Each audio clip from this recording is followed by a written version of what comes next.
வணக்கம் ஃப்ரெண்ட்ஸ், இன்றைக்கி நம்ம பார்க்க போகிறது கருப்பட்டி குழி பணியாரம்.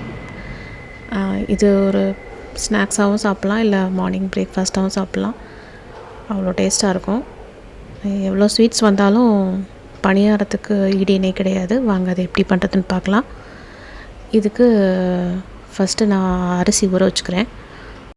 1 கப்பு இட்லி அரிசி, 1 கப்பு பச்சரிசி எடுத்திருக்கேன். பச்சரிசி கொஞ்சம் பெருவிட்டாக இருந்தால் நல்லாயிருக்கும். இதுக்கு ஒரு 1/4 கப்பு உளுந்து எடுத்திருக்கேன். நான் எடுத்துருக்கிறது உலக்கு மெஷர்மெண்ட் எடுத்திருக்கேன். கப் மெஷர்மெண்ட்லேயும் நீங்கள் எடுத்துக்கோங்க. இதுக்கு ஒரு 1/4 கப்பு உளுந்து எடுத்திருக்கேன். உளுந்து கூட ஒரு 2 ஸ்பூன் வெந்தயம் அதையும் சேர்த்து நல்லா வாஷ் பண்ணிவிட்டு இதை ஒரு 5 மணி நேரம் பக்கம் நல்லா ஊற விட்டுவோம். ஊற விட்டு கிரைண்டரில் போட்டு ஆட்டி எடுத்துக்கலாம். ஆட்டும்போது நல்லா திக்கான மாவை அரைக்கணும், ரொம்ப தண்ணி விடக்கூடாது. இப்போ இது மாவு கொஞ்சம் நெருப்பாக ஆட்டணும். இப்போ இந்த மாவுக்கு தேவையான உப்பு போட்டு நான் கரைச்சி வச்சுக்கிறேன். இதை ஓவர் நைட் இல்லைன்னா ஒரு 5லேருந்து 6 மணி நேரம் பக்கம் புளிக்க விட்டுக்கலாம். 3 கருப்பட்டி வெட்டை எடுத்திருக்கேன். இந்த மாவுக்கு இதே மாவில் வெள்ளை பணியாரமும் செய்யலாம். ஸோ அதனால் நான் எந்தளவுக்கு தேவையோ அந்தளவுக்கு எடுத்துக்கோங்க.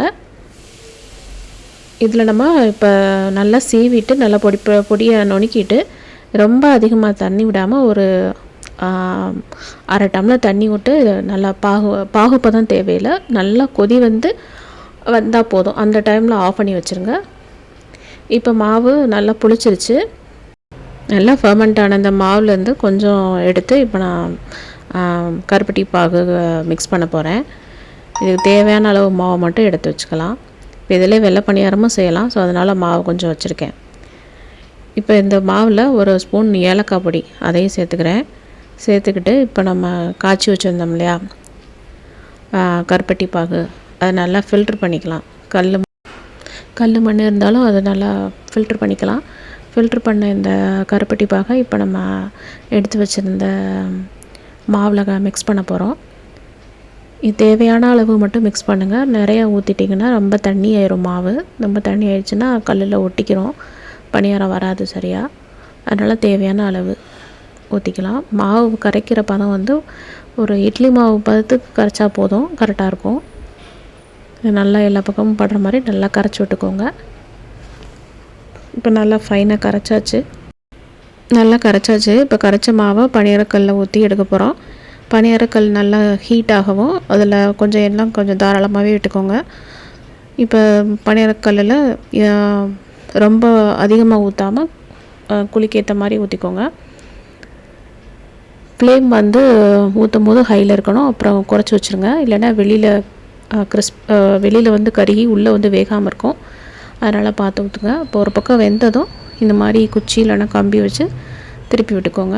பணியாரம் வெந்துருச்சான்னு பார்க்குறதுக்கு இந்த மாதிரி ஷார்ப்பான இதை உள்ளே விட்டு பார்க்கும்போது மாவு ஒட்டாமல் வரணும். அப்புறம் வெந்துருச்சுன்னு அர்த்தம். ஒட்டாமல் வந்திருக்கு பாருங்கள். நான் இப்போ நல்லா வெந்துருச்சு. 2 பக்கம் நல்லா கோல்டன் ப்ரௌன் கலரில் வெந்திருக்கு. உள்ளேயும் நல்லா வெந்திருக்கும்.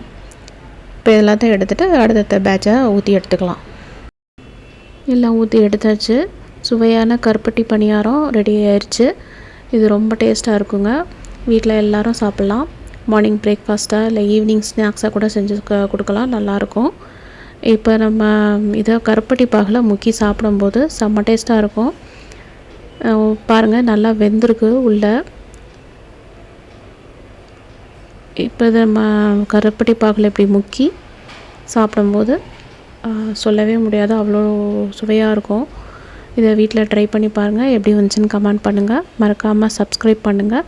வேறு ஒரு நல்ல ரெசிபியோடு உங்களை பார்க்குறேன். அது வரைக்கும் பாய் ஃப்ரெண்ட்ஸ்.